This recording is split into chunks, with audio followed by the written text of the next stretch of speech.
السلام علیکم ناظرین، آج بہت ہی بوجھل دل کے ساتھ میں اس ویڈیو کا آغاز کر رہا ہوں۔ آج محسن پاکستان ہم سب کی آن، ہم سب کی شان، جان مان سب کچھ، جس نے ہمیں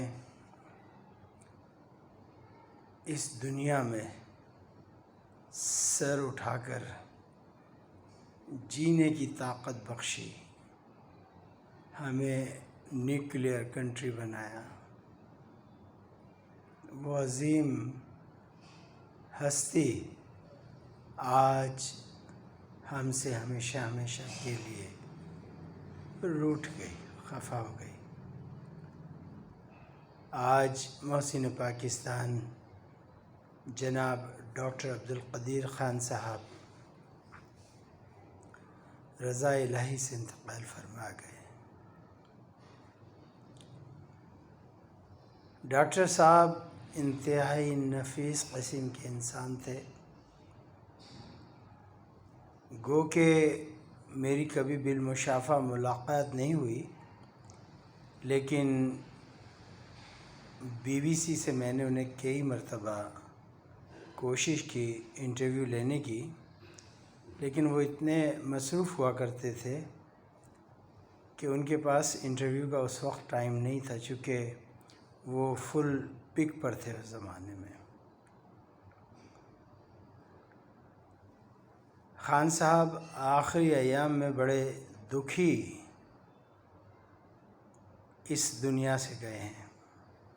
اس کی کچھ وجوہات ہیں جو میں یہاں پر شیئر نہیں کرنا چاہوں گا، کچھ سیکیورٹی ریزن ہے، کچھ اور دوسری چیزیں ہیں۔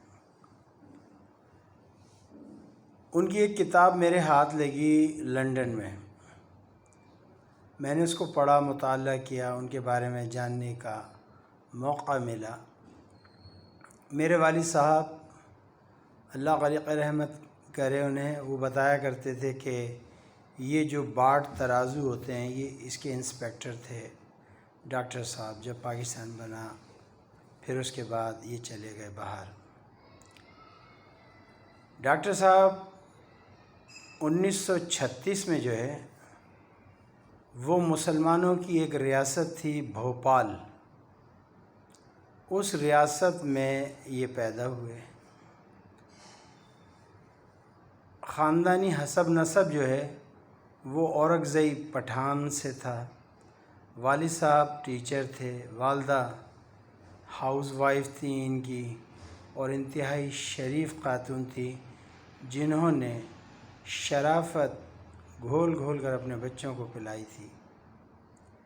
ڈاکٹر صاحب کی کتاب سے میں کچھ اقتباسات آپ کے لیے یہاں پیش کروں گا، لیکن پہلے میں یہ بتا دوں کہ خان صاحب سن 52 کے قریب جو ہے پاکستان تشریف لائے، DJ سائنس کالج سے انٹر کیا، پھر کراچی یونیورسٹی سے گریجویشن کیا، اس کے بعد آپ اعلیٰ تعلیم کے لیے یورپ تشریف لے گئے۔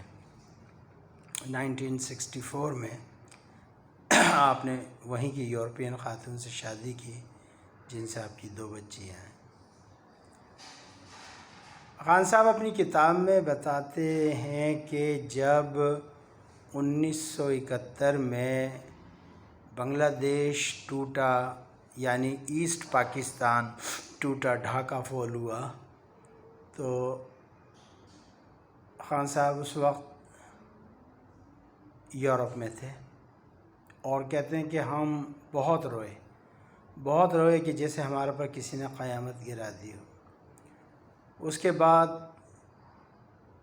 اندرا گاندھی نے جو ہے ایٹمی دھماکے کر دیے، تو اس کے بعد تو ہماری جو پوزیشن تھی وہ بہت ہی ولنریبل ہو گئی۔ پھر بقول ڈاکٹر صاحب کے کہ ایک جگہ ملاقات ہوتی ہے ذوالفقار علی بھٹو سے، اور آپ آفر کرتے ہیں کہ جی ہم ایٹم بم بنائیں گے اور یہ بھٹو کو ان کی زیادہ بڑی پسند آئی اور بھٹو نے کہا جی آپ آئیں تو مجھ سے ملیں۔ اس سے پہلے ایس ایم منیر صاحب میرے خیال میں اس کے ایٹامک انرجی کے سربراہ تھے۔ بہرحال ڈاکٹر عبدالقدیر خان صاحب گئے، اور بہت سے لوگ کہتے ہیں کہ جی ڈاکٹر صاحب کچھ چرا کے لے گئے وہاں سے، یہ سب مفروضے پر مشتمل بات ہے بقول ڈاکٹر صاحب کے، چونکہ جو چیز وہ کام کرتے تھے وہی چیز انہوں نے وہاں کی۔ ہاں، ڈاکٹر صاحب کا یہ کہنا تھا کہ میں بہت اچھی طریقے سے جانتا تھا کہ یہ یورپین لوگ جو ہے پیسے کی خاطر اپنی ماں کو بھی بیچ دیتے ہیں، تو انہوں نے وہاں کی جو لوکل کمپنیاں تھیں ان سے ایسے پائپ، ایسا لوہا منگوایا جو نیوکلیئر میں کام آتا تھا۔ ایک عرصے تک تو جاتا رہا، کچھ ہمارے لوگ کام بھی کرتے رہے، بڑے پاکستان سے محبت کرنے والے، اور پھر آخر کار ایٹمی پوزیشن ہم بننے کے قابل ہو گئے۔ پھر ایک جگہ ڈاکٹر صاحب بتاتے ہیں کہ جی ایک دھات تھی، وہ ہم ایک خاص ہائٹ پہ لے جاتے تھے اور وہاں جا کے وہ کریش ہو جاتی تھی، پھٹ جاتی تھی یا بن نہیں پاتی تھی، تو اس کے لیے انہیں گجرانوالہ میں ایک لوہار کے پاس جانا پڑا جو کہ مشرقی پنجاب سے ہجرت کر کے آئے تھے۔ تو میرا کہنے کا مقصد یہ ہے کہ بڑی قربانیوں کے بعد بقول ڈاکٹر صاحب کے کہ یہ ہمارا نیوکلیئر جو پروگرام تھا یہ چلا، بنایا، پھر اس کے بعد دھماکہ ہو جاتا ہے، ہندوستان کر دیتا ہے، پرمانو پرکشن ہو جاتے ہیں۔ خان صاحب کہتے ہیں کہ اس وقت کا جو پرائم منسٹر تھا وہ ڈرپوک تھا، انتہائی ڈرپوک تھا، وہ صرف ناوے کے چکر میں تھا، لفظ ناوا استعمال کیا انہوں نے، ناوے کے چکر میں تھے، اور وہ یہ چاہ رہے تھے کہ بل کلنٹن سے کچھ مراحتے لے لیں، یہ لے لیں، وہ لے لیں، لیکن اتنا پریشر تھا۔ اور عبدالقدیر خان صاحب کہتے ہیں میں نے یہ ان سے کہا کہ اگر یہ دھماکے آپ نے ابھی نہیں کیے تو پھر یہ آپ کا ایٹمی پلانٹ کسی کام کا نہیں ہے۔ بہرحال دھماکے بھی ہو گئے، ہمیں نیوکلیئر ٹیکنالوجی مل گئی، میزائل سسٹم مل گئے، ڈاکٹر عبدالقدیر خان لیب بھی بن گئی، بہت کچھ ہوا۔ ایک جگہ چل کے خان صاحب کہتے ہیں کہ میں نے بہت زور دیا ضیاء پہ بھی، بھٹو پہ بھی، کہ جو آٹو موبائل کاروں کا جو ہے اس میں بہت کچھ کر سکتا ہوں، اس پہ بھی نہیں آئے۔ پھر انہوں نے کہا یہ جو بجلی ہے، بجلی پہ میں بہت کر سکتا ہوں، تو بجلی کے لیے بھی کوئی آگے نہیں بڑھ کر آیا۔ تو بہرحال خان صاحب کی کچھ یادیں، کچھ ان کی کتاب سے اقتباسات میں نے پیش کی ہے۔ بالمشافہ تو میری ملاقات نہیں ہوئی، لیکن ایسے ہی لوگوں کے ذریعے سنا، کوئی کچھ کہتا ہے، کچھ کہتا ہے۔ ڈاکٹر عبدالقدیر خان صاحب اردو اسپیکنگ کراچی کے رہنے والے تھے، اس کے بعد جب وہ اسلام آباد آئے تو پھر وہ کراچی نہ آئے، اور ابھی بھی ان کی یہ خواہش تھی کہ ان کی جو آخری تدفین ہے وہ شاہ فیصل مسجد میں کی جائے، لیکن اب مجھے نہیں معلوم کیا ہوا، ان کی فیملی کچھ آڑے آ گئی، کیا ہوئی، دو قبریں کھدی، یہ تو وقت ہی بتائے گا۔ لیکن آج دل بڑا بوجھل ہے، آج ہم نے اپنے ایک ایسے محسن کو کھو دیا جن کی رگ رگ میں پاکستان بسا تھا، کوٹ کوٹ کے پاکستانی تھے۔ میں ہمیشہ اپنے ہر اس میں کہتا ہوں جو مہاجر ہے وہ غدار ہو نہیں سکتا، اور جو غدار ہے وہ مہاجر نہیں ہو سکتا، چونکہ جنہوں نے ہجرت کی تھی، جنہوں نے قربانیاں دی تھی، وہ جانتے ہیں اس ہجر کا غم۔ زبیدہ خانم صاحبہ جو ہمارے پاکستان کی سنگر تھی، ان سے میں انٹرویو کر رہا تھا، اور وہ مجھے بتاتے بس روتی تھیں کہ وہ پترا میں ہاتھی چوک امرتسر سے آئی، اور ٹرین ڈرائیور ایک ہندو تھا، ایک مسلمان تھا، مسلمان کہے کہ ٹرین میں چلاؤں، ہندو کہے کہ میں چلاؤں، ہندو چلانے لگا، ہمیں یہ پتہ تھا کہ آج ہم کٹ جائیں گے، مر جائیں گے۔ بڑی عظیم قربانیوں کا ثمر تھا یہ پاکستان، بلکہ ہے، اور آج ان میں سے ایک محسن ہم سے جدا ہو گیا۔